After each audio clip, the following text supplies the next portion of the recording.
नमस्कार। आज हम लोग साइकोलॉजी सब्जेक्ट में ग्रेजुएशन पार्ट 1 ऑनर्स पेपर से पेपर फर्स्ट में टॉपिक है बुद्धि परीक्षण के विभिन्न प्रकार एवं गुण दोष।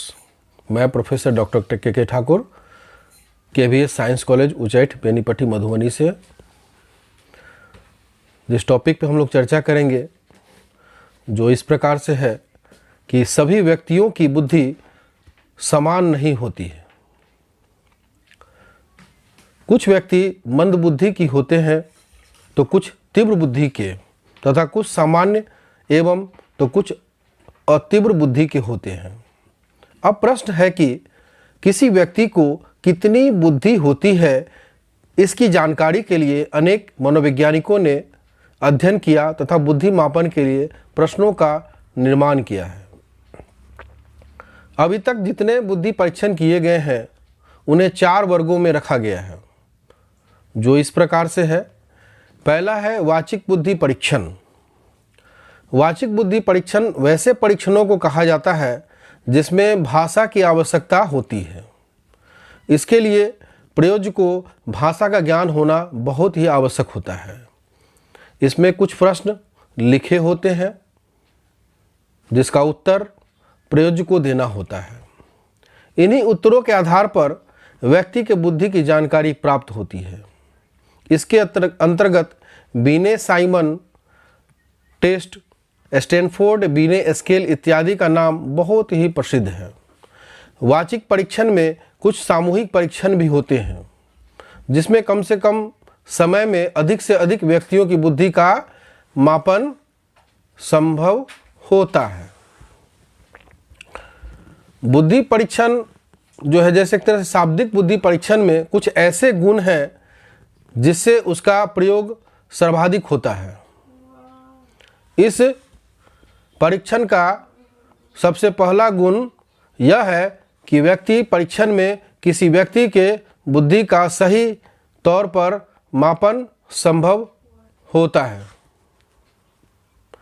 इसका दूसरा गुण यह है कि इस प्रकार के परीक्षण से कम समय में अधिक से अधिक व्यक्तियों की बुद्धि मापी जा सकती है।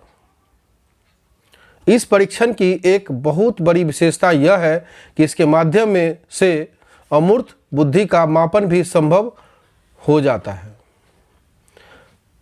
वाचिक बुद्धि परीक्षण में उनके साथ साथ दोष भी है जिससे उसकी विश्वसनीयता में कमी होती है। इस परीक्षण में सबसे बड़ी कमी यही है कि अनपढ़ व्यक्तियों की बुद्धि का मापन इसके माध्यम से संभव नहीं हो पाता है, जिसके माध्यम से मूर्त बुद्धि का मापन भी संभव नहीं हो पाता है। शाब्दिक व्यक्ति बुद्धि परीक्षण से बुद्धि मापन में समय एवं श्रम अधिक लगता है। दूसरा है क्रियात्मक बुद्धि परीक्षण। क्रियात्मक बुद्धि परीक्षण वैसे परीक्षण को कहा जा सकता है जिसमें भाषा की आवश्यकता नहीं होती है। सिर्फ कुछ वस्तुओं को इधर उधर घुमाकर समस्याओं का समाधान करना होता है। इसकी सबसे बड़ी विशेषता यह होती है कि अनपढ़ व्यक्तियों की बुद्धि का मापन भी इसके माध्यम से संभव हो पाता है। इससे कठिनाइयों का स्तर कम से बढ़ता ही जाता है। पहली समस्या सबसे सरल होती है, दूसरी उससे थोड़ा कठिन और तीसरी दूसरी से भी कठिन होती है। इसी प्रकार क्रम से कठिनाइयाँ का स्तर बढ़ता जाता है। प्रयोज्य समस्याओं का हल करता है। उसी आधार पर उसकी बुद्धि लब्धि IQ निकालते हैं। क्रियात्मक बुद्धि परीक्षण को शाब्दिक बुद्धि परीक्षण भी कहा जाता है। इसमें कुछ कार्ड पर डिज़ाइन बने होते हैं जिसे देखकर उसका समाधान करते हैं। इसके अंतर्गत जो परीक्षण होते हैं उनमें निम्नलिखित उल्लेखनीय है, जो फॉर्म बोर्ड परीक्षण, अलेक्जेंडर क्रियात्मक मापदंड, चित्रपूर्ति इत्यादि। ऐसे बहुत सारे परीक्षण हैं। इस प्रकार के परीक्षण में पढ़े लिखे लोगों के साथ साथ अनपढ़ व्यक्तियों की बुद्धि को मापा तो जा सकता ही है, परंतु इस परीक्षण में भी कुछ त्रुटियां देखी गई है। इसमें सबसे बड़ी त्रुटियां यह देखी गई है कि इसके द्वारा अमूर्त बुद्धि का समुचित मापन नहीं हो पाता है। इस परीक्षण से बुद्धि जांच में समय एवं श्रम अधिक लगता है। तीसरा पॉइंट है वैयक्तिक बुद्धि परीक्षण। वैयक्तिक बुद्धि परीक्षण उसे कहा जा सकता है जिसका व्यवहार एक समय में केवल एक ही व्यक्ति पर किया जा सकता है। इस प्रकार के परीक्षण का सबसे बड़ा गुण यह है कि इसके माध्यम से बुद्धि का सही जांच होती है, परंतु इसमें समय और श्रम अधिक लगता है। इसके अंतर्गत शाब्दिक एवं अशाब्दिक दो प्रकार के परीक्षण होते हैं।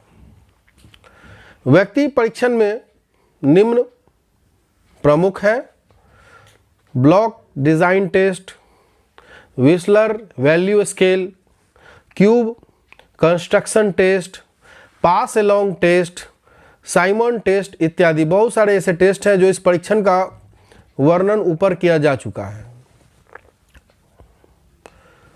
चौथा पॉइंट है सामूहिक बुद्धि परीक्षण।